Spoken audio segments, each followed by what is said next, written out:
Buenas tardes, bienvenidas y bienvenidos a esta sesión. Es un honor darles la bienvenida en nombre del Departamento de Estudios Árabes e Islámicos a esta charla, acogidos en esta ocasión en la sala de juntas de nuestra Facultad de Filosofía y Letras. Muchas gracias al decano y al equipo de Canal en su conjunto por la ayuda prestada para organizar este evento. En esta sesión vamos a abordar una guerra que comenzó hace 13 días, iniciada con una agresión que viola el derecho internacional por parte de Estados Unidos e Israel en sus ataques al territorio iraní.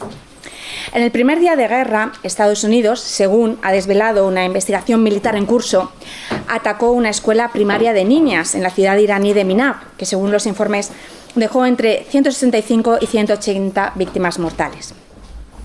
Según estimaciones publicadas ayer por El País, el número total de víctimas en lo que va de guerra se sitúa en torno a 1.900 personas.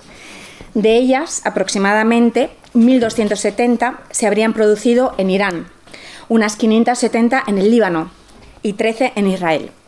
A estas cifras se sumarían 21 víctimas en Siria y en los países del Golfo en su conjunto, además de la muerte de 7 soldados estadounidenses. De acuerdo a ACNUR, casi 1 millón de personas han tenido que dejar sus hogares por el conflicto en Oriente Medio, unas 760.000 de ellas en Líbano. Alrededor de unos 18.000 libaneses e iraníes han tenido que cruzar la frontera a países vecinos. Estas cifras no solo son un dato terrible en su conjunto, dan muestra de la expansión del conflicto y de sus peores consecuencias. Más cifras. En una estimación preliminar y conservadora del Pentágono, la operación militar está costando alrededor de $1.000 millones al día al presupuesto estadounidense. Según Spectator Index, hoy hemos sabido que el gasto de la guerra en Irán, sin embargo, le ha podido suponer unos $11.000 millones a Estados Unidos solo en sus primeros 6 días de guerra. Según estimaciones de Chatham House, basándose en el impacto de otras guerras, es probable que el PIB iraní caiga en más de un 10%. Otros datos relevantes. El estrecho de Hormuz, por el que normalmente transita cada día alrededor del 20% del petróleo mundial, se encuentra bloqueado. Saudi Aramco, la principal exportadora de petróleo del mundo, declaró el martes que habría, abro comillas, consecuencias catastróficas, cierro comillas, para los mercados petroleros mundiales si la guerra con Irán continúa interrumpiendo el transporte marítimo en la zona. Los guardianes de la revolución iraní han confirmado que no permitirán que ni un solo litro de petróleo salga de Oriente Medio si continúan los ataques de Estados Unidos e Israel. No solo han subido de manera notable el precio del gas y del petróleo, numerosas cadenas de suministros de productos claves como los fertilizantes se han visto seriamente afectadas. ¿Y cuál es el objetivo de todo esto? La semana pasada, el secretario de Estado estadounidense, Marco Rubio, declaró que se habían visto obligados a atacar a Irán porque Israel lo iba a hacer primero y temían las represalias. Esto fue un verdadero terremoto en Washington, por las implicaciones que suponía una afirmación en público de este calado para la política exterior estadounidense. Diferentes senadores como Mark Warner, Chris Van Hollen, Chris Murphy, Elizabeth Warren, entre otros, que tienen acceso a información privilegiada, han destacado la imposibilidad por parte del gabinete de Donald Trump de explicar de manera coherente y satisfactoria los objetivos de esta guerra, incluso a puerta cerrada. La Unión Europea, por su parte, ha sido incapaz de adoptar una postura común que defienda los valores fundacionales de sus tratados y de ejercer una política exterior útil, dinámica y propositiva que ayude, o por lo menos lo intente, a parar la guerra. Esto no es baladí.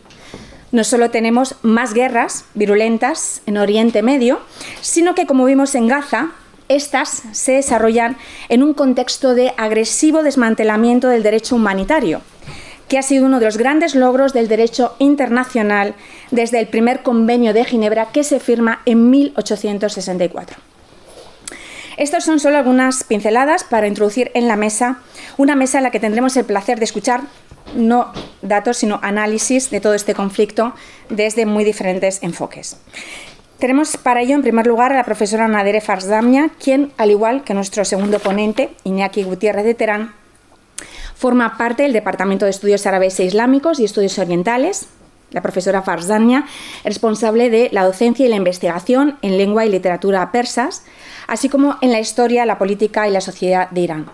Su seguimiento constante del país nos permitirá acercarnos a su realidad con gran detalle y profundidad.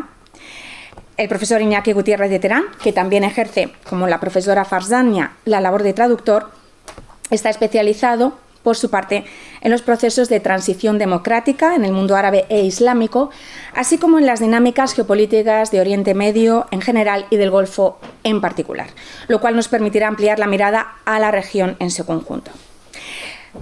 Los siguientes ponentes, sin embargo, nos aproximarán al conflicto desde otra perspectiva, la de los medios de comunicación. Y es para nosotros un honor y un motivo de especial satisfacción compartir esta mesa con ellos, más aún siendo egresados de nuestro máster.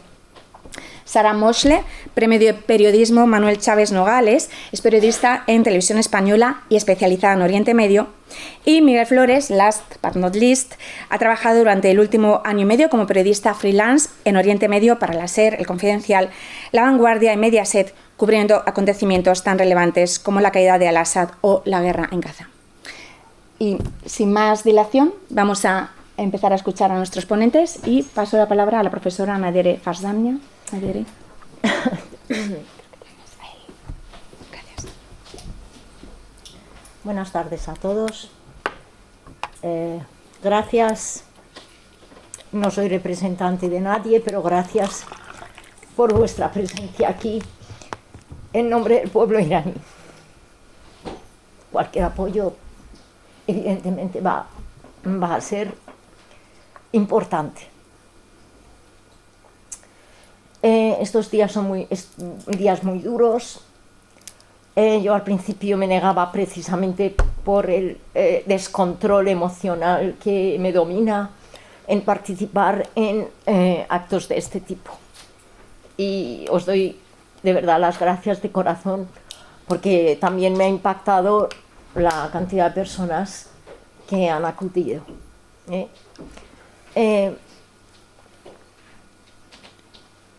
Como sabéis, el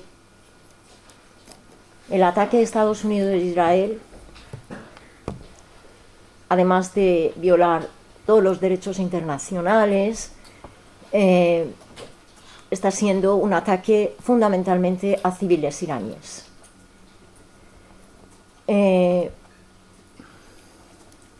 Eso nos puede indicar algo, y es una cierta desesperación.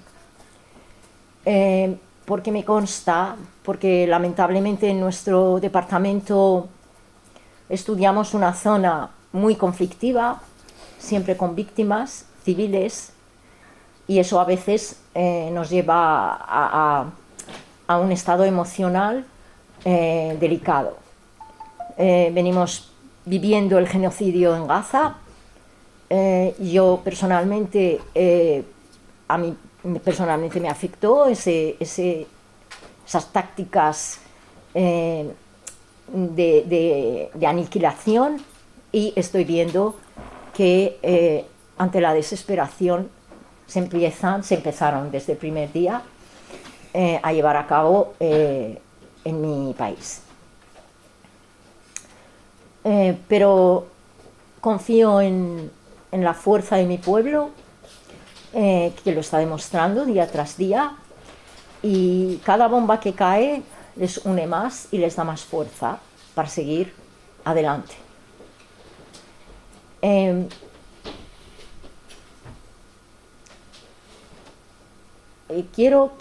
Yo sé que hay no sé si llamarlo distorsión, pero porque hablo con mis compañeros, mis estudiantes. En este momento el objetivo de Irán en la operación especial Promesa Verdadera 4 no es Israel, es Estados Unidos. Porque Estados Unidos, según las autoridades de Irán desde hace muchos años, es la que ha apoyado a Israel. Y por tanto, el objetivo principal es Estados Unidos. Yo sé que en Occidente esto suena muy amenazante, pero confío en que poco a poco los pueblos en Occidente se den cuenta de que uno no puede ir por el mundo avasallando, imponiendo gobiernos a la fuerza, manipulando y cometiendo genocidio. Yo no voy a entrar en el proyecto sionista, no voy a entrar porque no hay tiempo para eso. Entonces quiero dejar mi postura clara. Irán ha sido atacado y se está defendiendo. Es que no hay más. Y se defenderá según su constitución. Y para ello, ya en el ámbito académico, les voy a citar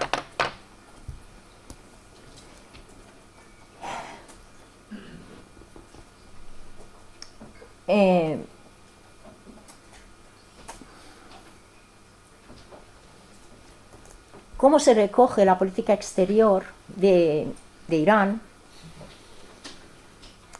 en la constitución iraní, por supuesto basada en los preceptos del Islam, porque es una república islámica. En la República Islámica de Irán, la libertad, la independencia, la unidad y la integridad territorial del país son inseparables. Su salvaguardia es responsabilidad del gobierno y el objetivo del pueblo. Ninguna persona, grupo o autoridad tiene derecho a causar el más mínimo perjuicio a la independencia política, cultural, económica y militar y a la integridad territorial de Irán, escudándose en el uso de las libertades, del mismo modo que ninguna autoridad responsable tiene derecho a abolir las libertades legítimas, ni siquiera estableciendo leyes y decretos con el pretexto de salvaguardar la independencia nacional y la unidad territorial.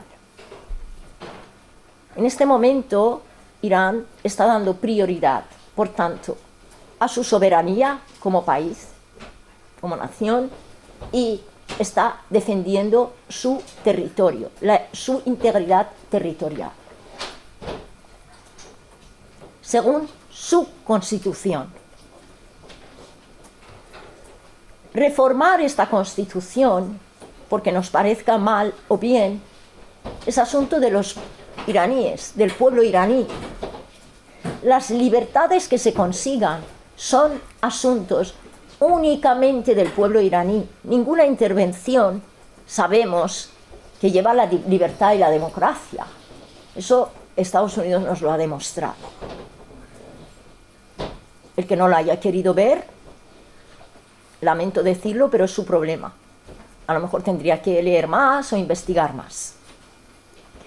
Estados Unidos nunca ha llevado libertad ni democracia a ningún país.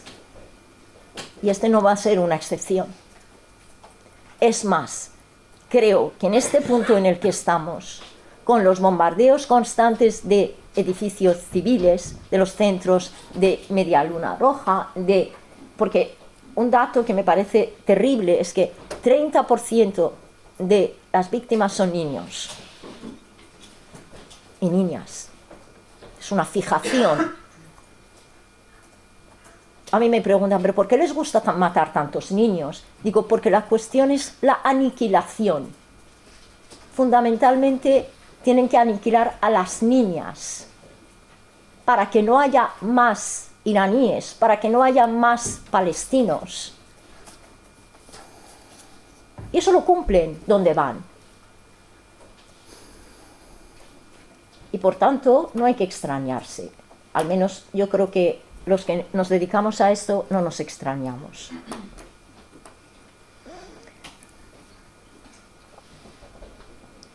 Desde su nacimiento, la República Islámica tuvo como prioridad conservar, como he dicho, la integridad territorial y el nuevo orden político. Vuelvo a repetir, cambiar ese nuevo orden es asunto de los iraníes. ni siquiera de los que estamos fuera, que desde la comodidad de nuestras casas, de nuestras ciudades, desde nuestra seguridad, desde nuestra comodidad de no sentirnos amenazados constantemente, no podemos determinar ni podemos intervenir. Yo siempre he defendido, que defenderé siempre lo que defienda mi pueblo. Si quiere seguir con este régimen, lo apoyaré. Si quiere cambiarlo, lo tiene que hacer desde dentro. Y eso es un proceso histórico que no se da de la noche a la mañana. Tarda. Y si algún día lo consiguen, porque están en paz, porque se les deja en paz, porque si hay un movimiento de mujeres, no hay agentes externos que lo estropeen, que lo ensucien, que luego veamos a estos representantes fuera diciendo desde fuera, que a mí personalmente como iraní me da asco, que representantes, supuestos representantes de las mujeres iraníes en países europeos, en Estados Unidos, digan que salgan las niñas de 13, 14 años y que corran la sangre porque solo así se consigue su libertad. Es una vergüenza que tú, como iraní, mandes o animes a que niñas de 13, 14 años salgan a la calle a pecho descubierto a conseguir libertad para que tu narcisismo, tu estupidez, tu egocentrismo simplemente sea satisfecha. Eso me parece otro crimen.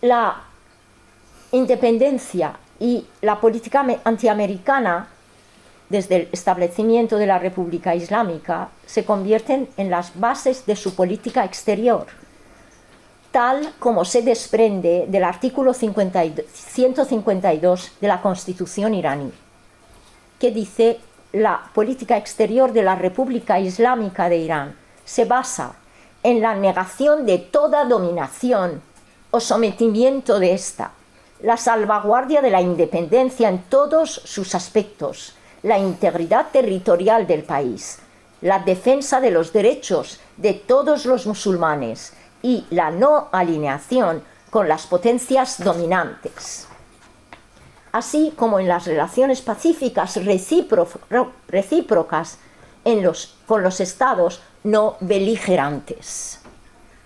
Que yo sepa, Irán nunca ha atacado a otro país. Y es más, antes, porque lo sabían, antes de que tuviera lugar el ataque, el último ataque, porque recuerdo que hubo otro ataque frustrado también, en junio, Irán lo advirtió por activa y por pasiva, casi rogando que no atacaran, pero no por miedo, sino porque las consecuencias iban a ser estas. ¿Por qué? Porque, entre otras cosas, Irán está en una guerra existencial. Su existencia depende de esta guerra. Nuestra tierra, nuestro pueblo, su supervivencia, su existencia como nación, depende de esta guerra. Y no van a parar.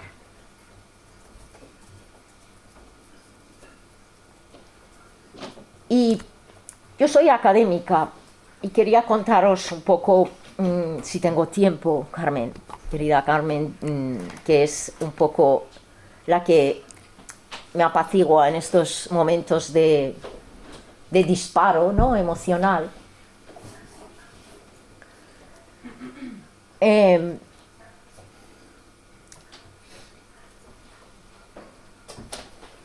Yo no soy creyente, no lo soy, ojalá lo fuera.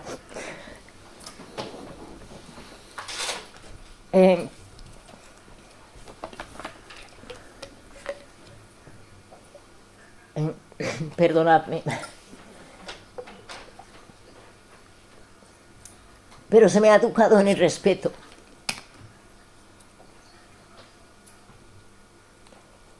En Irán hay unas creencias chiíes con las que, aunque no seas creyente, convives.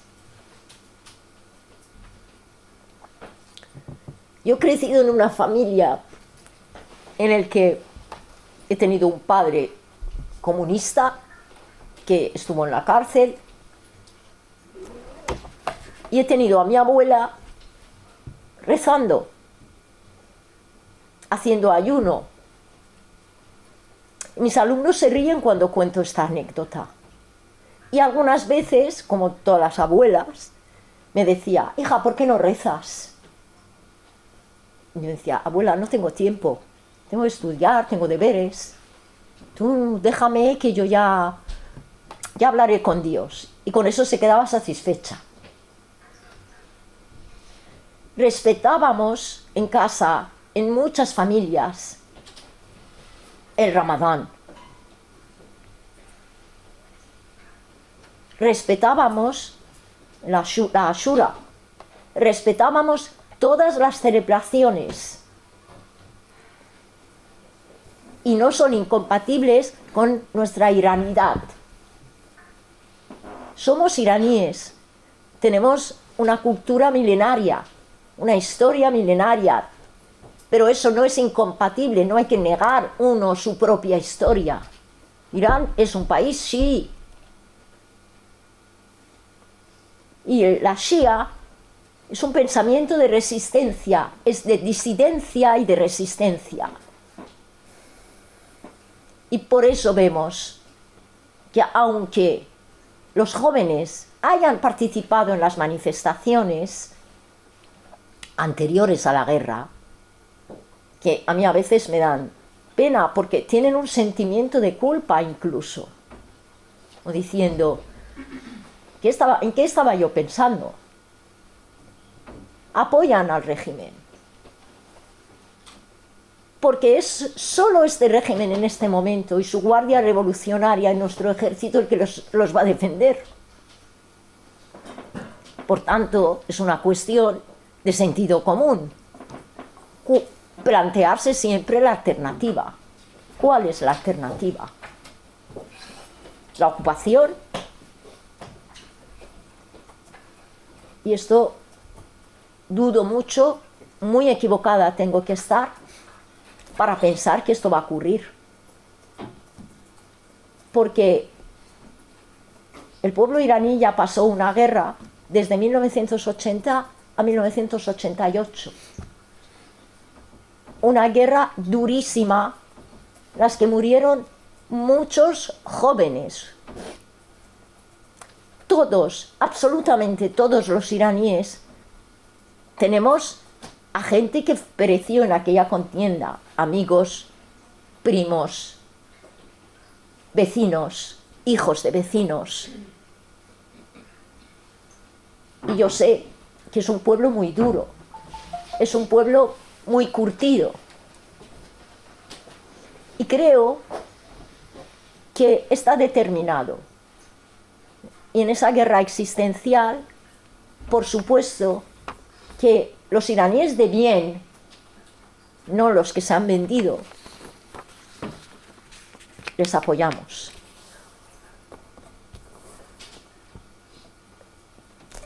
Porque somos iraníes de bien. Es casi un acto humanitario. Y les he leído estos artículos porque al final esta guerra no es otra cosa que una guerra antiimperialista. No hay más. ¿Que vamos a sufrir? Pues claro que vamos a sufrir. ¿Estamos preparados para ello? Pues sí. Y creo que nosotros que estamos fuera no tenemos derecho a derrumbarnos. Yo me siento culpable cuando me derrumbo. Y digo que ellos son una inspiración, pero no para los iraníes solamente, de fuera. Yo creo que son una inspiración para todas las víctimas de este imperialismo. Y espero, sinceramente, que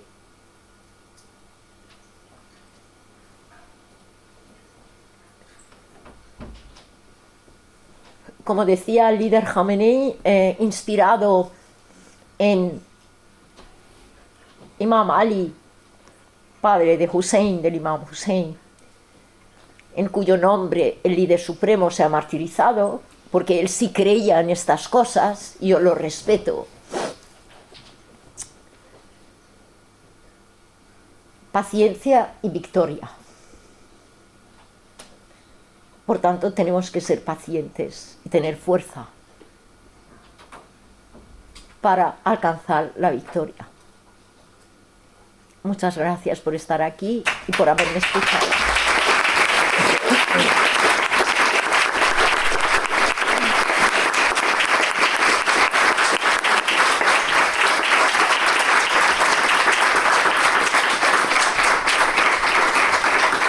Muchas gracias, Nadere, muchas gracias por tu generosidad, por estar aquí hablando de una cuestión tan personal que va mucho más allá del análisis y que se mezcla con un testimonio de vida. Así que muchas gracias por compartirlo. Y pasamos ahora a un análisis más politológico, a un análisis en el que va a contribuir también desde otra perspectiva a la situación como la se está viendo tanto en el terreno como en la región, con Iñaki Gutiérrez. Muchas gracias, Iñaki. Bien, buenas tardes, gracias por venir aquí y desde luego es muestra del interés que, como no podía ser por otro motivo, hay con respecto a lo que está ocurriendo en Irán, esta campaña militar contra Irán. Yo quería empezar de por qué esta guerra y luego ya pasamos a aspectos geopolíticos. Porque esta guerra todavía no ha quedado claro a una grandísima parte de la opinión mundial por qué estamos en esta guerra. Y en primer lugar a la opinión pública estadounidense, cuyo 60% de la población, según todas las encuestas de un amplio rango ideológico, de la derecha hasta la izquierda, dicen que no están a favor de la guerra y no entienden los objetivos ni las razones de la guerra. En todos los lugares donde se han hecho encuestas fiables y opinión sobre lo que piensa la gente de la guerra, los resultados son en su mayor parte negativos, es decir, no están a favor de la guerra, entre otras razones porque no se entiende la guerra, salvo en un país que es Israel. Israel es un lugar donde la opinión pública de forma mayoritaria está a favor de esta guerra. Volveremos a ello porque es el fondo y la razón de uno de los argumentos. Entre estos argumentos que se han dado para justificar la guerra por parte de quien la ha iniciado, que recordemos es la administración estadounidense, no la ha iniciado Irán, aunque en muchos medios de comunicación occidentales se está hablando ahora de la respuesta a los ataques iraníes, es decir, hay una tendencia que ya llevamos viendo desde hace mucho tiempo y es de hacer que el pasado se borre y nosotros decimos cuándo empiezan las cosas. Bueno, pues parece que para mucha gente el agresor es Irán y la guerra la ha iniciado Irán. Ayer se produjo una votación en Naciones Unidas un tanto vergonzante en la que se condenaban los ataques iraníes a los países de la zona, de lo que hablaremos después, pero en ningún momento esta resolución habla de los ataques que se han producido sobre Irán. Yo intento no hablar de posicionamientos ideológicos, sino utilizando la lógica y el sentido común. Esto el 28 de febrero, 1 de marzo se inició un ataque contra objetivos iraníes. Ese es el inicio del conflicto. No son lo que ha iniciado el conflicto los ataques iraníes a bases militares estadounidenses en la zona y refinerías y centros de producción energética. Hay que decirlo así, porque tenemos esa tendencia en algunos sitios a intentar cambiar el discurso y poner en un orden determinado el orden de los sucesos. ¿Por qué se ha iniciado esta guerra? Lo que hemos entendido desde la Casa Blanca, en la Casa Blanca ya sabemos que no funciona como un sistema de información o de comunicados oficiales, hay una red social que se ha convertido en la portavocía de lo que hace el personaje más importante del planeta. Y por lo que hemos querido entender dentro de este mare magnum de ideas y de cosas, son 3 puntos principales. Irán es un peligro para la humanidad, es un peligro ahora, no lo era hace 10, 20 años, 30 años, precisamente tiene que ser ahora. Irán tiene un programa nuclear que puede desarrollar e Irán es un elemento de desestabilización en la zona. Estos 3 elementos siempre van dirigidos hacia la estabilidad y los intereses del Estado de Israel.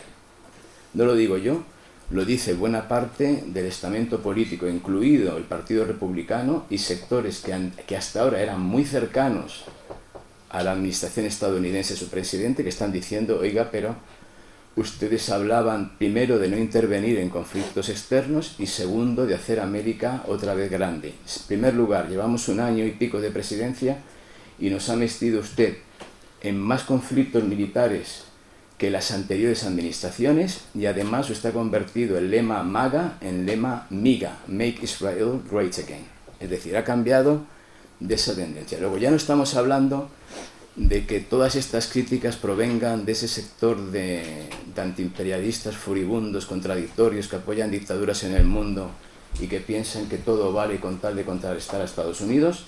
Lo está diciendo sectores que apoyan ideológicamente a esta presidencia. Por supuesto hay sectores que todavía están en la línea de que están a favor de esta contienda. Irán constituye un peligro ¿para quién? Se acaba de decir, Irán no ha atacado hasta hace unas semanas a ningún vecino en la zona. Por lo que se refiere a la estabilidad regional, volveremos a ello después, sobre los países árabes en la zona, cuyo papel es también digno de análisis. Irán no ha atacado a ninguno de estos países de forma directa en los últimos tiempos. Hay un conflicto con algunos países, por ejemplo, pongo por caso el de los Emiratos Árabes, que dice que Irán tiene ocupadas 3 islas, y es cierto, pero no las ocupó la República Islámica, la ocupó el periodo del Shah, el periodo monárquico iraní, que se caracterizó por ser fulgurantemente intervencionista y promover muchas veces un discurso de neocolonialismo desde el punto de vista árabe en la zona. Por ahí países como Bahrein, se lo pueden preguntar a cualquier bahreiní. Hoy Bahrein es un estado firmemente aliado de Estados Unidos, alberga la 6ª flota y se ha caracterizado como defensor rotundo de la política estadounidense en la zona. Bueno, pues si ustedes van a Bahrein en los años 70, en pleno periodo del Shah de Persia, le preguntan qué piensan de Irán, dicen Irán es un dolor de cabeza, puesto que la propaganda iraní de la monarquía, que era un estado proestadounidense, se pasa el día hablando de la necesidad de ocupar, o mejor dicho, de recuperar Bahrein. Bahrein es una isla que está en el Golfo, cerca de Qatar, y al otro lado, por supuesto, de la orilla iraní, y durante mucho tiempo perteneció al Imperio Persa, como muchas otras zonas del Golfo árabe, es decir, de la parte árabe de la región. Esto era en la época del Shah.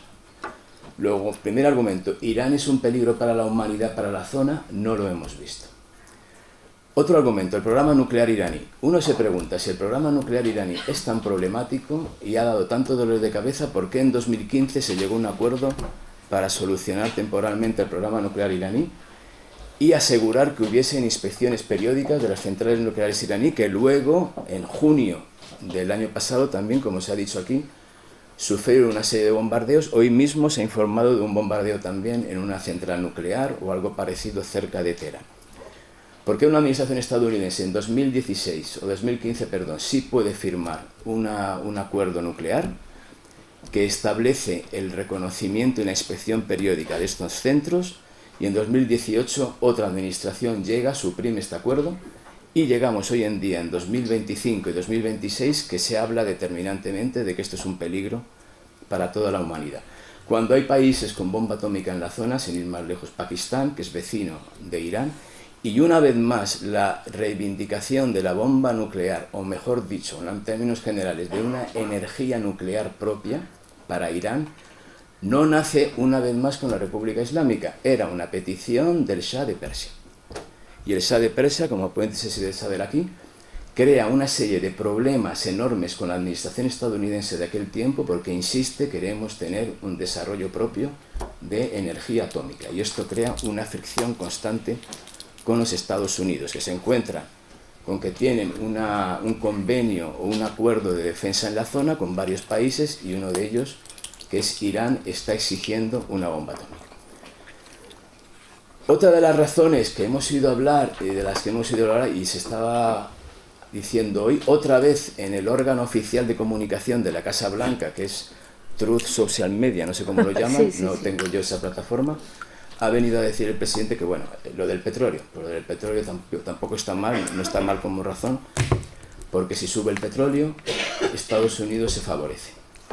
Se le han echado encima a los medios de comunicación estadounidenses y buena parte de la opinión pública porque le han recordado a este presidente una cosa: Estados Unidos es el mayor productor de petróleo del mundo, tiene en orden de 13 millones de barriles que exporta, pero al mismo tiempo es el mayor consumidor de petróleo del mundo. Estamos hablando de 20 millones de barriles al día. A mí me parece que con todo lo que está ocurriendo, con gente que está muriendo en Irán y en la zona de alrededor, han muerto también civiles inocentes en los países de alrededor, que no tienen nada que ver con estas cosas, pero estamos hablando de cientos de muertos, de iraníes, de gente que se está quedando sin casa, de cientos de miles de desplazados en Líbano. Se hablará después. Desde Líbano vamos a llegar a 1 millón, creo, de desplazados en nada.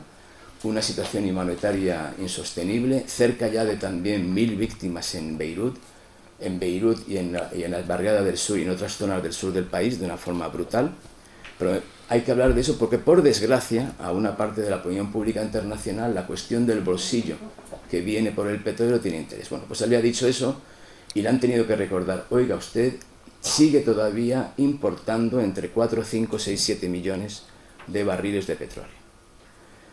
Y sobre todo está importando barriles de la zona de la península arábiga, que es en muchos casos lo que da lugar al diésel. Yo voy a decir estas cosas porque creo que importan a la gente, porque muchas veces nos preguntamos: ¿por qué produces tanto petróleo y resulta que también importas? Estados Unidos produce un tipo de petróleo pesado y un tipo de petróleo que no es accesible o que no puede funcionar con determinados tipos de máquinas o de automóviles o de camiones o de lo que sea. Necesita un tipo de petróleo, para algunos casos, no para todos, más ligero que otros. Y también sus refinerías están pesadas para un tipo de petróleo. Muchas veces es un tipo de petróleo que o bien procede del Golfo o bien procede de Venezuela. Otra de las cosas que explican el interés de algunas compañías estadounidenses en el petróleo de Venezuela. Por lo tanto, yo personalmente, no sé el resto de la población mundial, pero por lo que veo en las encuestas, oigo, escucho y me cuentan, buena parte de la opinión pública mundial tampoco sabe de qué va esto. No entendemos para qué se hace esta guerra, salvo si tenemos en cuenta los intereses de Israel. Y eso es donde tenemos que buscar el motivo de esta intervención. Una vez más, no lo digo yo, que yo soy un furibundo antiamericano, me cae muy mal, yo me desayuno todas las mañanas antiamericanos, a mogollón, porque los odio profundamente. No, aquí creo que en Occidente ese discurso de que estamos en contra de esta intervención porque somos profundamente antiamericanos y deseamos el mal de América, no, es una estupidez. América forma parte de nuestra cultura occidental y no estamos en ese plan. Estamos en plan de defender la legalidad internacional, la lógica, la razón y el bienestar de la gente, y se están usurpando y conculcando estos derechos. Y todo se hace por un interés geopolítico que va en la línea precisamente del Estado, que está haciendo todo lo posible porque este ataque continúe.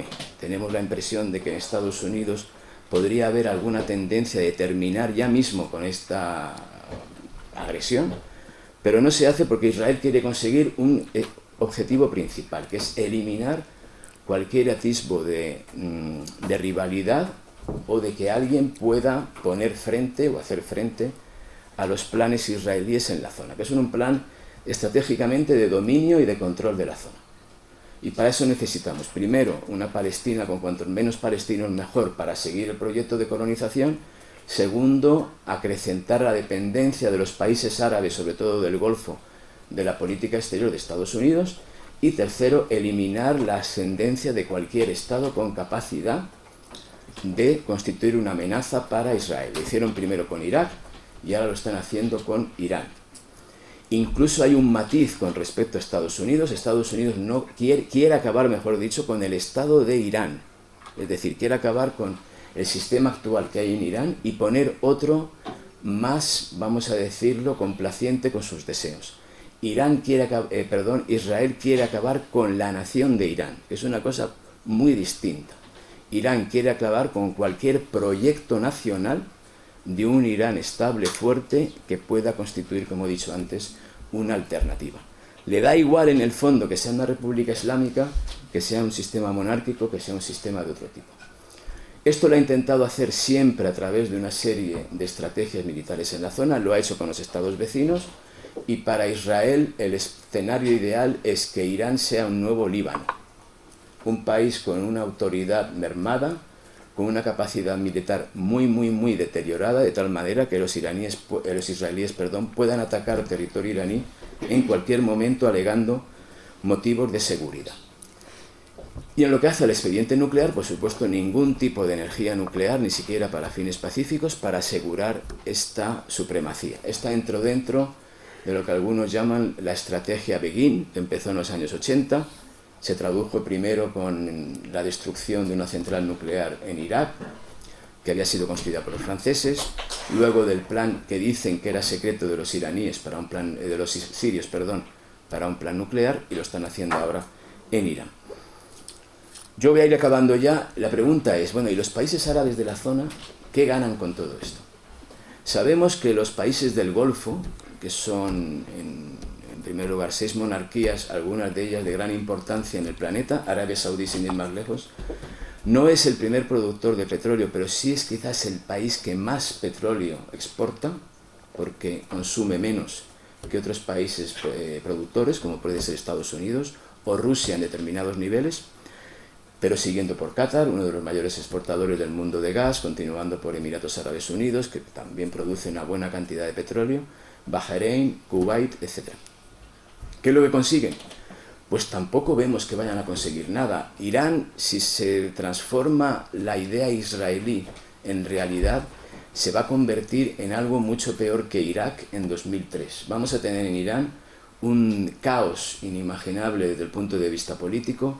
No vamos a tardar en ver a formaciones islamistas radicales acampando a sus anchas en territorio iraní, con el añadido de que ya no van a ser formaciones terroristas radicales de corte yihadista, como suelen llamarse. Recordemos que el Estado Islámico ha seguido cometiendo atentados en Irán contra objetivos de la República Islámica.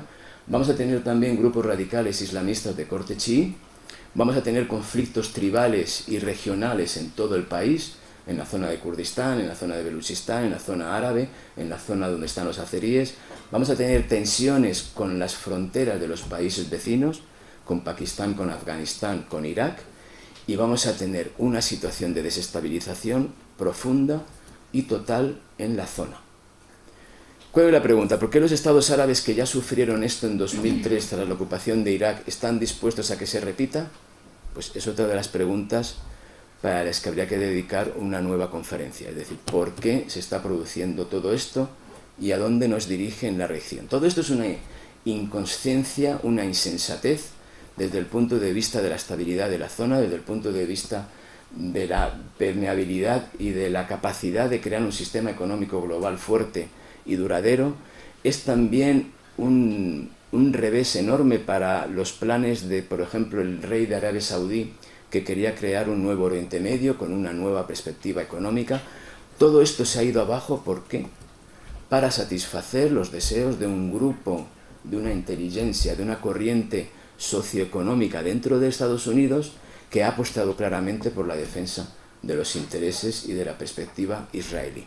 Todavía imagino que verían una imagen de 12 o 14 personajes que se supone que eran reverendos, poniendo la mano en el hombro de Trump, diciendo que es nuestro verdadero Mesías, el hombre que pertenece a esa visión de la realidad. A nosotros nos llama mucho la atención, porque pensamos que es algo que va en broma, pero no, por desgracia, hay esa idea, hay un componente ideológico que está muy vinculado con la idea, una idea bíblica, mesiánica, de crear una nueva realidad política en la zona con el liderazgo de Israel y al mismo tiempo fomentar esa idea de que hay una colusión entre un nuevo Oriente Medio en el que todo va a ser floreciente y económico, es mentira, no se va a producir, y al mismo tiempo se va a llevar una especie de política ideológicamente correcta. Y ya quiero hablar con la idea de la legalidad internacional. Se ha hablado últimamente de si la legalidad internacional sirve para algo, si la ley de la selva, si la ley de los más fuertes. Es mentira, lo de la ley de la selva es otro código de legalidad internacional, pero basado según nuestros propios intereses. Es decir, la ley del fuerte es una forma de legalidad aplicada a los intereses que tenemos hoy. Creo que la reacción iraní, que ha sorprendido a muchos, va en esta línea. Queréis que no haya legalidad internacional, queréis la ley de la selva, vamos a jugar a la ley de la selva. Hasta ahora en los conflictos de la zona, y ya acabo, por lo general lo que se hacía es, bueno, yo te ataco, pero tú respetas el comercio internacional, sigue habiendo producción de petróleo, tenemos una infraestructura que no se toca y esto sigue funcionando. Yo te bombardeo y luego al cabo de un tiempo llegamos a un acuerdo. ¿Qué es lo que ha dicho Irán? No tenemos legalidad internacional, pues tampoco tenemos ese tipo de acuerdos, que era para que la economía mundial, mal que bien, se mantuviese. Vamos a atacar los intereses petrolíferos en la zona, vamos a cerrar el estrecho de Hormuz y vamos a jugar a que ahora todo el mundo empiece a pagar un petróleo o un litro de gasolina, ya estamos cerca de los 2 euros y que se vaya por encima de los 2 euros hasta donde se llegue. Y esto es lo que se crea con este tipo de acciones. Esto es a donde llegamos cuando yo le digo a un país voy a negociar contigo para acabar con tu plan nuclear, que es muy lícito por parte de Estados Unidos. Lo que no es lícito es que al mismo tiempo que están negociando estés preparando un plan con tu país estratégico aliado en la zona para bombardear objetivos políticos dentro de Irán. El propio presidente de Estados Unidos llegó a decir que tenía preparado ya el plan de ataque contra el líder de la República Islámica, Ali Khamenei, en diciembre del año pasado. Aún así siguieron negociando y en un momento determinado, cuando ya vieron que era posible este ataque, lo llevaron a cabo. Repitieron lo mismo en junio del año pasado. Utilizaron las negociaciones para llevar a cabo una acción militar encubierta contra Irán y en el momento determinado llevaron a cabo el ataque. Esto es demoler por completo el sistema convencional de cómo se negocia, de cómo se llevan las relaciones entre estados, de cómo tenemos que planificar una relación entre estados que pueden tener diferencias. Esto no se puede hacer. Sí se puede hacer porque lo están haciendo, pero no nos quejemos si hemos creado una nueva dinámica, una nueva estrategia, si incluso algunos responsables europeos están diciendo que sí, que esta es la forma en la que el mundo tiene que encaminarse a partir de ahora. No pensemos que esto no tiene consecuencias. Irán puede ser el primer ejemplo de conflictos de una envergadura completamente desatada. Ya digo, hasta ahora en la zona del Golfo, por lo general lo que se hacía era, nos atacamos pero mantenemos unas líneas rojas. Las líneas rojas han saltado porque hemos saltado nosotros, es decir, desde el punto de vista occidental, todas las líneas rojas que había de cómo se negocia, de cómo se lleva a cabo un expediente, como por ejemplo el expediente nuclear, y cómo se hace este tipo de cosas. Y muchas gracias.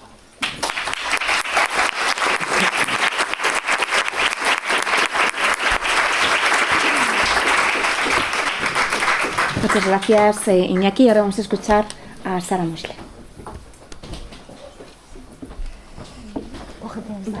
Está mejor. Bueno, ¿se me escucha bien? Sí. Vale. Bueno, muchas gracias por invitarme aquí. Me hace mucha ilusión volver a la que fue mi facultad durante un año. Hace ya 9 años, casi. Y bueno, yo os voy a contar un poco cómo trabajamos en Radio Televisión Española, que es la empresa en la que yo trabajo, cómo cubrimos un conflicto así cuando ocurre, y también un poco cómo impacta esta guerra en lo que está ocurriendo en Cisjordania y en Gaza, y cómo favorece a los intereses de Israel. Bueno, lo primero que os tengo que decir es que en Televisión Española son muy previsores, entonces ya se sabía que Trump podía atacar en cualquier momento Irán. Entonces lo primero que se hace es preparar un especial informativo, porque ya se prevé, él ya estaba dando señales, al igual que con Venezuela, de que iba a atacar. Entonces, bueno, ya se prepara un poco los análisis, la información que se va a dar. Pero después, en el día en que ocurre, en el que estalla esta guerra, lo primero que se moviliza es la red de corresponsalías que hay en Radio Televisión Española, que tenemos tanto corresponsales de Radio Nacional como de Televisión Española. La corresponsalía principal está en Jerusalén en este caso, que allí tenemos un corresponsal de radio y de televisión, pero también en Washington, donde se toman todas las decisiones estratégicas, y luego se pone en marcha el envío de periodistas pues, especializados para que vayan al terreno a cubrir, por ejemplo, en el Líbano, donde no tenemos una corresponsalía, o incluso en Irán. Entonces, ahora mismo, por ejemplo, tenemos un periodista de Televisión Española en Beirut, una periodista de Radio Nacional en Omán y otra en la frontera, en Turquía. En Turquía, cubriendo la zona que quizás pueda entrar en Irán. Y luego, aparte, tenemos a otra periodista que está esperando un visado para poder entrar en Irán y cubrir el conflicto desde allí. Pero mientras tanto, si no tenemos a lo mejor medios para entrar en ese país, lo que se hace es tener acuerdos, por ejemplo, con los corresponsales de EFE, de la agencia de noticias. Por ejemplo, este ha sido el caso de Irán los primeros días, que estaba allí el corresponsal de EFE, o incluso con periodistas freelance o locales para poder tener esa información. Pero para nosotros también es muy importante no solo contar la última hora o la crónica del día, sino aportar análisis. Y para eso, por ejemplo, están todas las entrevistas que se hacen a analistas, a historiadores, en el canal 24 horas de forma continua, y también los análisis que se hacen en la web de Radio Televisión Española, que ahí pues tenemos periodistas especializadas en Oriente Medio y pueden cubrirlo. Luego, aparte de todo esto, en esta guerra, la información, aunque suene muy manido, pues se ha convertido en un arma, y verificar la información que nos llega es muy importante, no es una parte complementaria de esta cobertura, es fundamental. Nosotros tenemos un departamento de verificación que se encarga de desmontar bulos, y lo que han visto es que en esta guerra no habían recibido tanta desinformación como en ningún otro tiempo, ni siquiera después del 7 de octubre hubo tanta desinformación. Entonces hemos recibido un bombardeo de vídeos, de imágenes realizadas sobre todo con inteligencia artificial, que se han difundido masivamente en X, y que incluso, por ejemplo, la herramienta de inteligencia artificial de X, Grok, ha contribuido a viralizar esos bulos.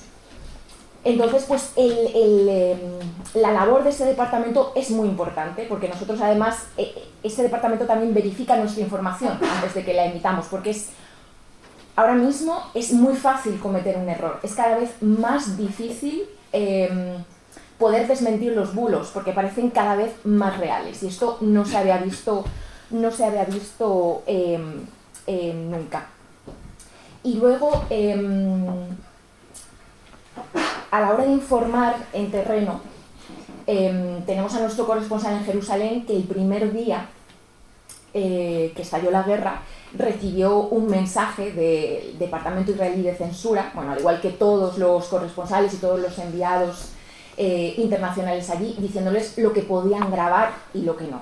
Por ejemplo, en Israel ahora mismo no se pueden grabar edificios militares o gubernamentales que hayan sido alcanzados por un misil iraní, tampoco en el momento en el que se intercepta un misil.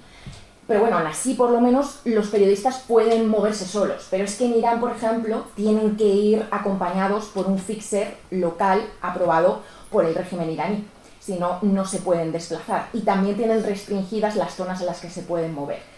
O sea que es complicado trabajar y es complicado informar en el terreno. Y bueno, yo creo que todos podemos coincidir en que esta guerra ha desplazado el foco mediático. Y ahora lo que ocurre en Gaza y en Cisjordania pues ya no es tan importante como antes. Ya no, el corresponsal que está en Jerusalén o los enviados especiales que están allí están informando sobre lo que ocurre en Irán y no lo que está ocurriendo en Gaza y en Cisjordania. Y eso pues lo sabe aprovechar muy bien el gobierno israelí. En Gaza, desde el 28 de febrero, Israel cerró todos los cruces fronterizos. Entonces, en una zona donde la población depende totalmente del combustible y de la ayuda humanitaria que entra en camiones desde Egipto o desde Israel, este cierre pues tiene consecuencias devastadoras.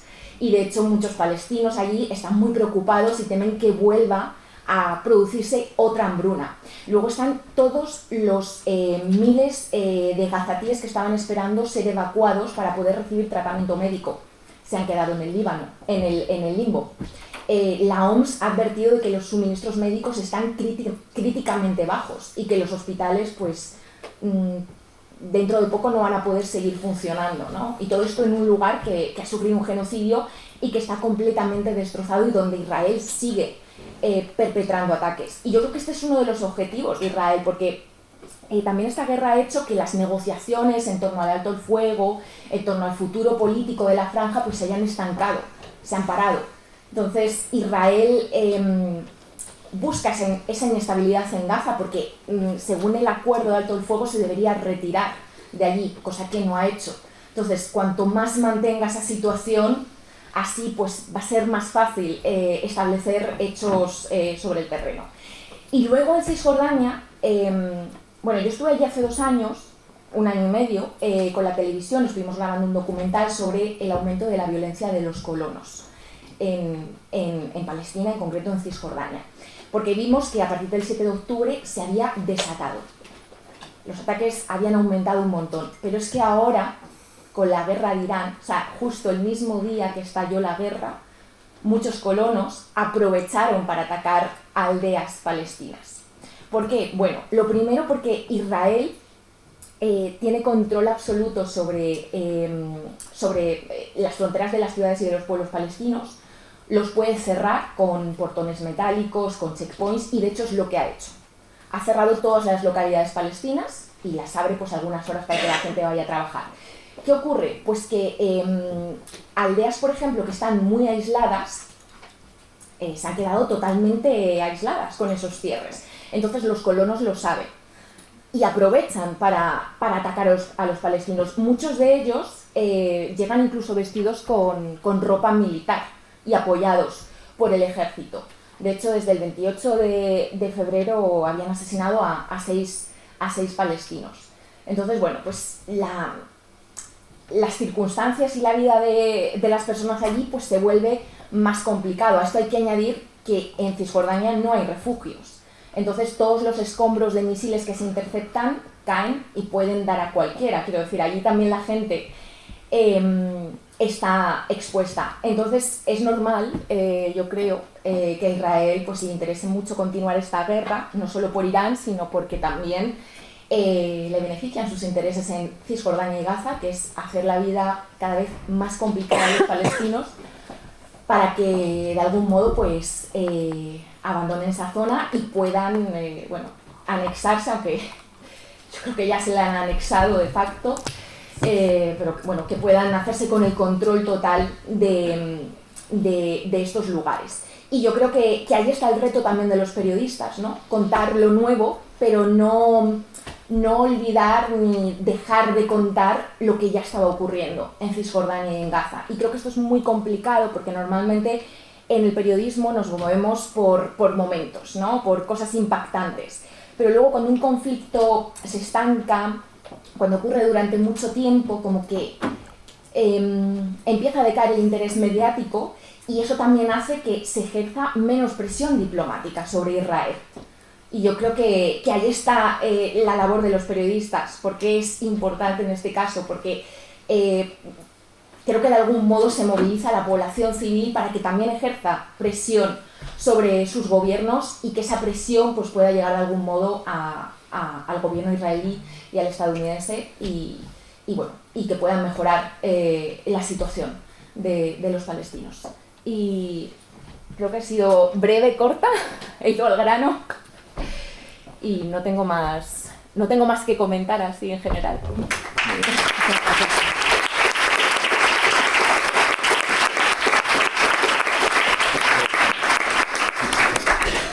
Muchas gracias, Sara, y por este otro punto de vista, el punto de vista periodístico. ¿Y vamos a seguir con él ahora? Sí. Vale. Yo voy vamos a seguir con Miguel Flores. Vale, yo aprovechando que que Iñaki ha dicho que quizás los intereses de Occidente sean convertir a Irán en un nuevo Líbano. Voy a profundizar un poco en el ejemplo libanés, que podemos aprender de él, cómo se sigue desarrollando la experiencia de Hezbollah como uno de los mayores actores armados paraestatales del mundo, al menos hasta ahora, y cómo la guerra también está salpicando y cobrándose hasta ahora casi 700 vidas en cuestión de apenas 11 días. Esta es una foto del funeral de Hassan Nasrallah, que es el líder histórico de Hezbollah. Hezbollah, para los que no lo sepáis, es una milicia, un partido milicia que emana de la minoría chií del Líbano. Es la misma rama del Islam a la que se adscriben la mayoría de los habitantes de Irán, y surgió en la década de los 80 como un movimiento de resistencia contra Israel, que ocupaba en ese momento, durante la guerra civil libanesa, partes del sur del país, y bueno, llegó hasta Beirut, hasta la capital.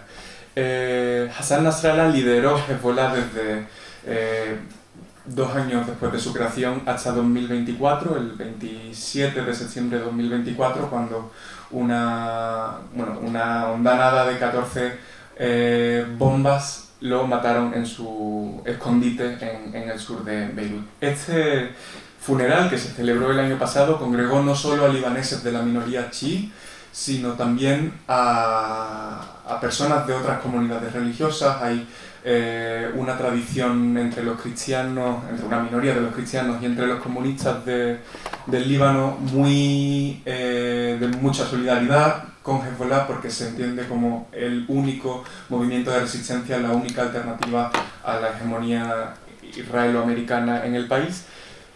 Y en total, contando también con visitantes de Irak e Irán, acudieron 1 millón de personas a este estadio de los deportes de Rafik Hariri en el sur de Beirut.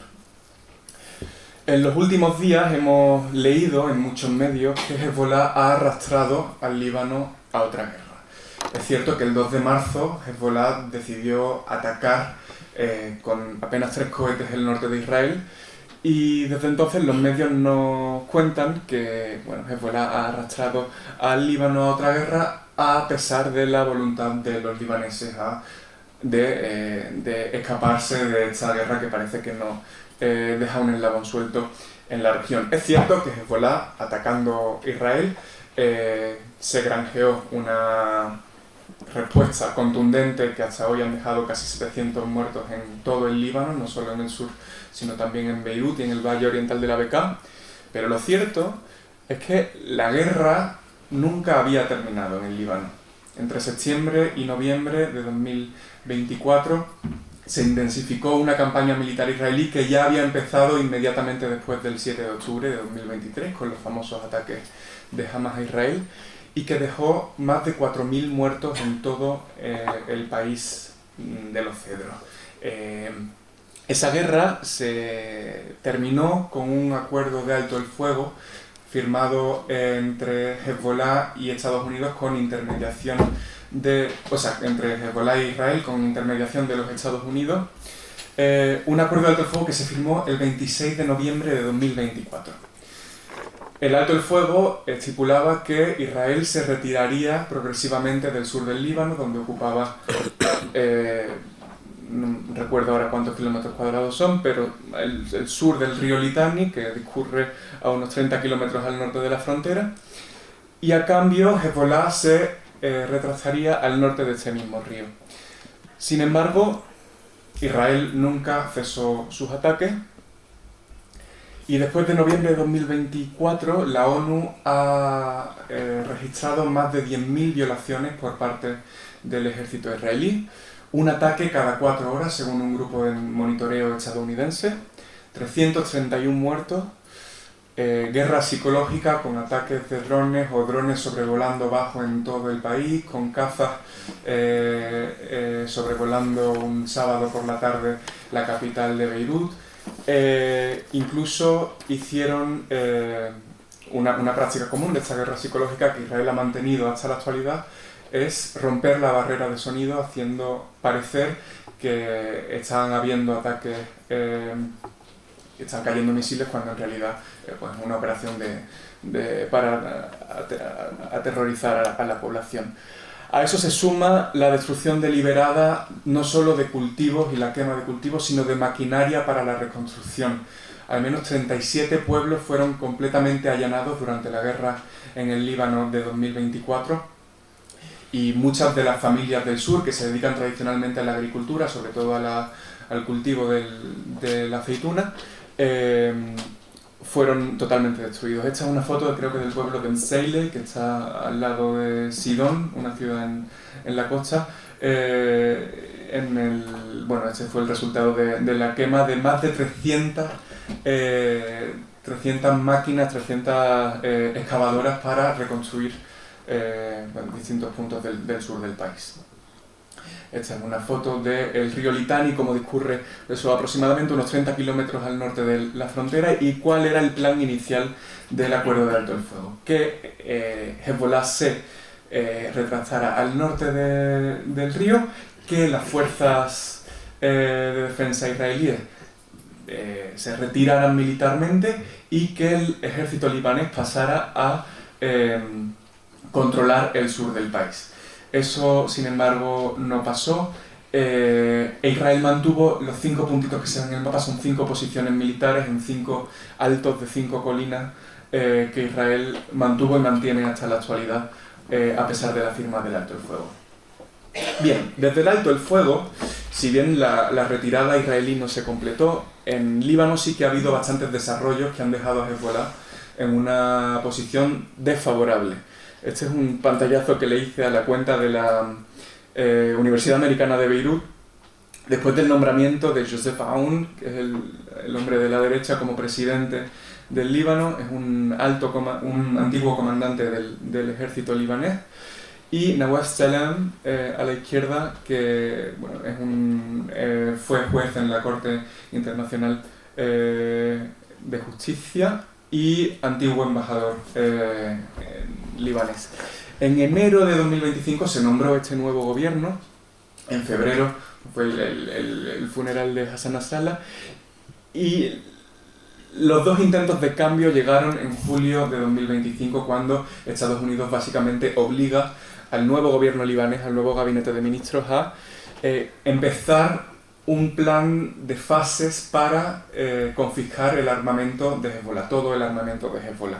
Ese plan nunca llegó a completarse. De hecho, si se logró algún avance, no fue a través de la confrontación entre el ejército libanés y Hezbollah, sino a través de la cooperación y Hezbollah aceptó dar cantidades simbólicas de su armamento, pero en realidad el desgaste de armamento de Hezbollah en el último año no ha sido tal. En diciembre vencía el plazo para que Hezbollah, según Estados Unidos, se desarmara del todo. Nada, el desarme no había llegado, no había ni siquiera una segunda fase del plan sobre la mesa, y en Líbano se sabía que algo iba a pasar, que iban a llegar nuevas presiones por parte de Estados Unidos a través de sus intermediarios en el Palacio de Bagdad, en el gobierno de Líbano, para que la desmilitarización y el desarme de Hezbollah llegaran pronto. El 2 de marzo, en este contexto en el que Israel ha seguido atacando el Líbano cada 4 horas, Hezbollah toma una decisión que ha sido calificada como desafortunada por muchos libaneses y que puede que le cueste la popularidad que tiene incluso entre sus partidarios, incluso entre la minoría chií a la que tradicionalmente se le asocia.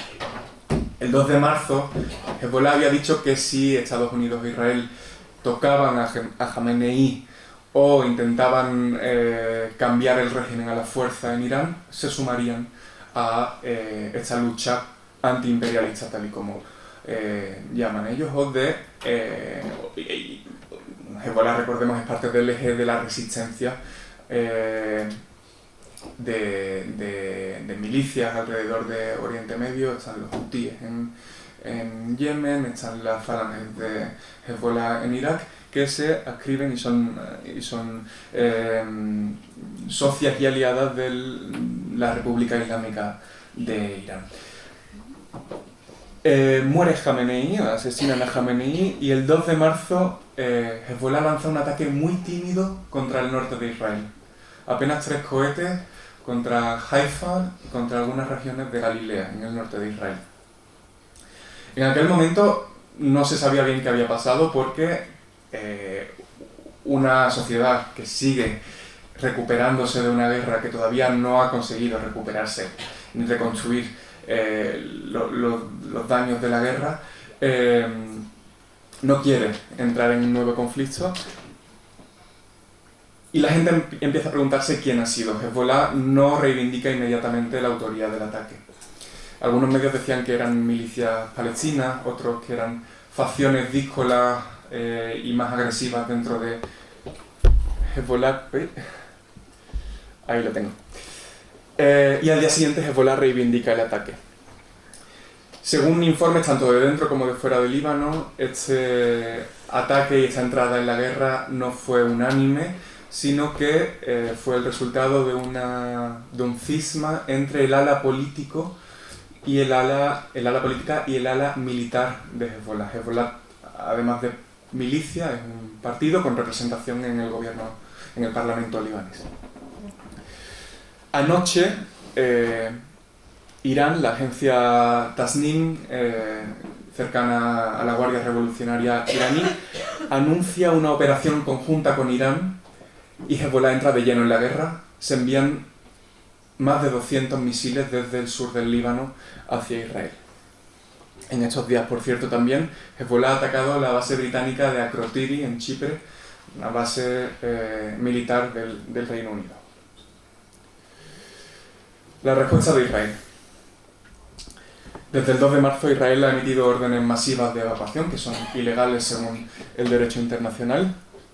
Al principio se obligó a que todo habitante del sur del Líbano, al sur del río Litani, este río del que hemos hablado, se desplazara hacia el norte, y hoy ha llegado una nueva orden de evacuación, que es simplemente un panfleto como el que se ve ahí, que se distribuye por redes sociales y se lanza desde aviones, en el que se dice que los habitantes al sur del río Zahrani, que ocurre, yo diría que a otros 15 kilómetros aún más al norte, se replieguen al norte de la ciudad de Sidón. Estos son 816.000 personas, es decir, el 18% de la población de todo el Líbano. A su vez sigue el avance de tropas por el sur, pero también por la Bekaa, una región del este en la que la mayoría de los habitantes también pertenecen a la minoría chií, pero más importante, en la que Hezbollah tiene una amplia presencia y gran parte también de su presencia militar. Human Rights Watch ha registrado también que durante estas 2 semanas cortas de guerra, Israel ya ha utilizado fósforo blanco, un material que está prohibido según el derecho internacional también, contra los habitantes del sur del Líbano. Este es un ejemplo de cómo son las órdenes de evacuación, en este caso es la que se ha emitido hoy, obligando a todo aquel que viviera al sur del río Zahrani a que huyera, y esta es de los barrios del sur de Beirut, lo que se conoce como el Tahrir. Es una zona muy densamente poblada, donde viven alrededor de un millón de personas, y 1 millón de personas que se está buscando un refugio en cualquier parte del país. Para que nos pongamos en contexto, la zona que se había acotado como militarizada hasta ayer tenía la extensión de toda la ciudad de Madrid prácticamente. La que se suma hoy, digamos que podría abarcar desde donde estamos ahora mismo por el norte hasta la ciudad de Toledo. Así que es una región considerable, y ya digo que alrededor del 20% del territorio libanés. 860.000 desplazados, 100.000 de ellos huidos a Siria, donde recordemos que cayó el régimen de Bashar al-Assad en diciembre de 2024 y donde, pese a la caída del gobierno y pese a la intervención extranjera, en este caso turca, no se ha logrado pacificar del todo el tema de las minorías religiosas, donde minorías como los drusos, los alawíes y los kurdos siguen siendo perseguidos, y una quinta parte de las personas refugiadas sigue sin un refugio formal. Entre las causas de ello está primero la falta de territorio. El Líbano es en total un país con la extensión de la región de Navarra, es un país minúsculo. Y luego está el sectarismo y el miedo entre otras comunidades a acoger o a albergar en sus barrios a gente que mañana puede ser bombardeada. Esto es una estrategia que Israel ha jugado bastante bien desde el principio y que en esta guerra se ha vuelto a repetir con el asesinato, por ejemplo, del padre Pierre Rai en un pueblo cerca de la frontera con Israel, en un pueblo cristiano.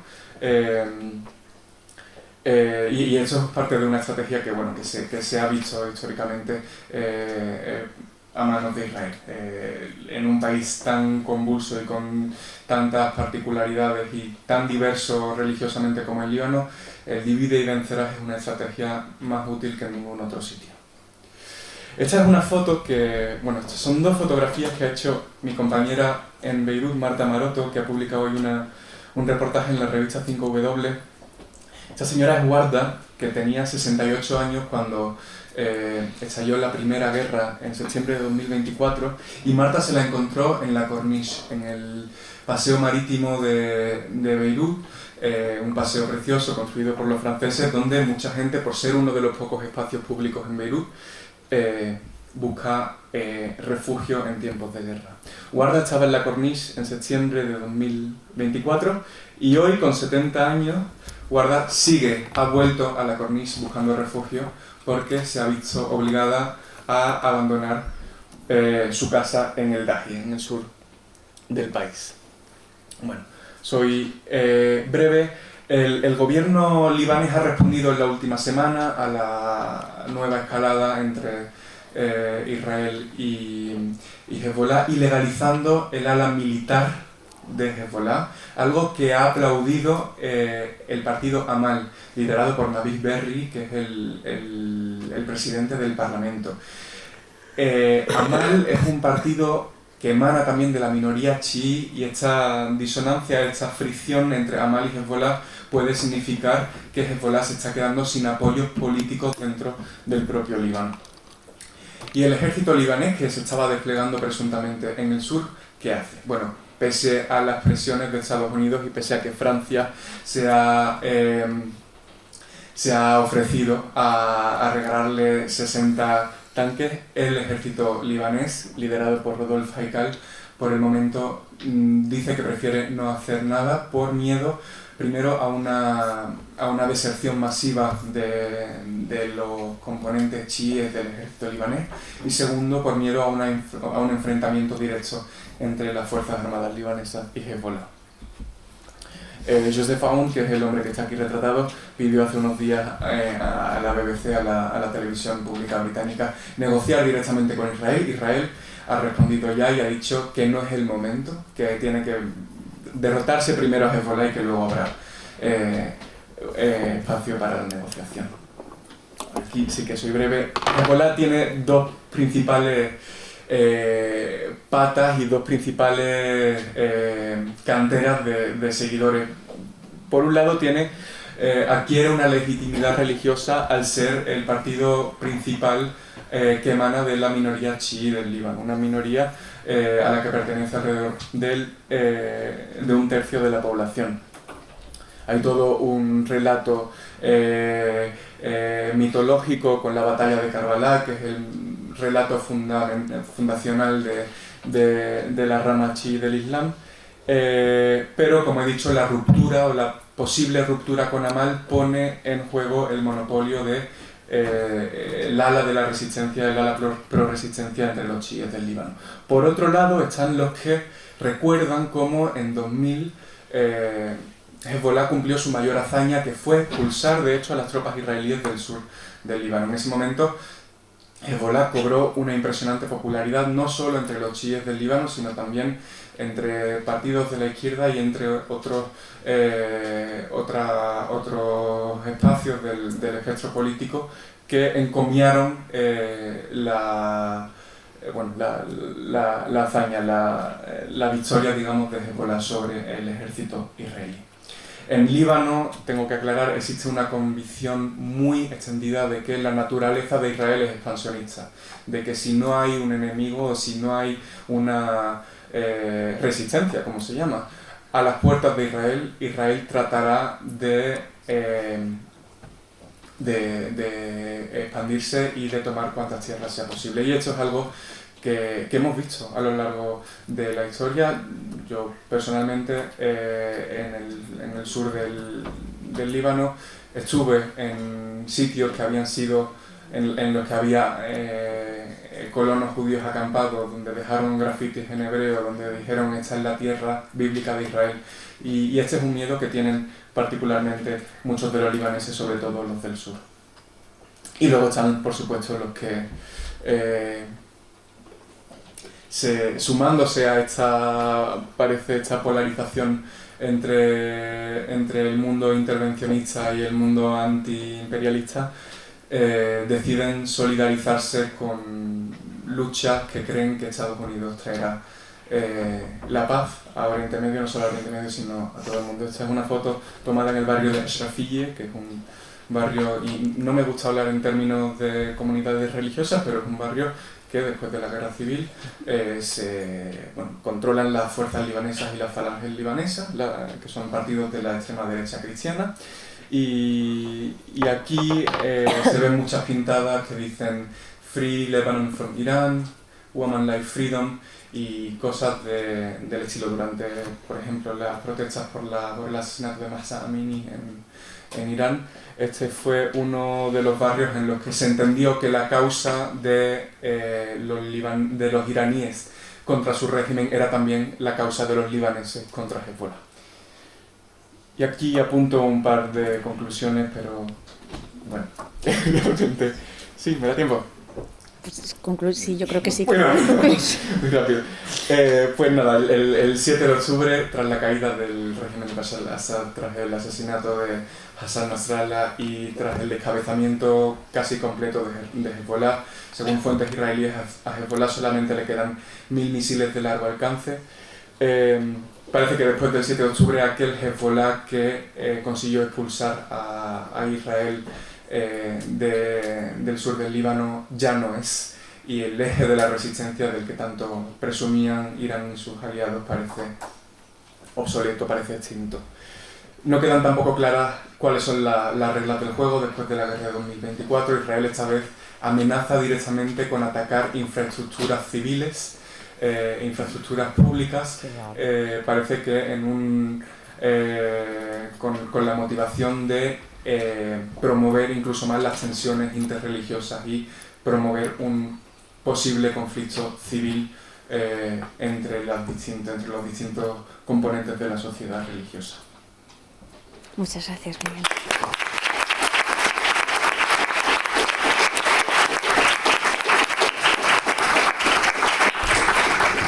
Pues muchas gracias. Como ven, hemos intentado abarcar un campo muy amplio que reúne lo histórico con la actualidad y toda una zona que ahora mismo está atravesada por una serie de conflictos que sin duda pues tienen no solo a gente de la región, sino a gente de todo el mundo pues realmente atenta y preocupada.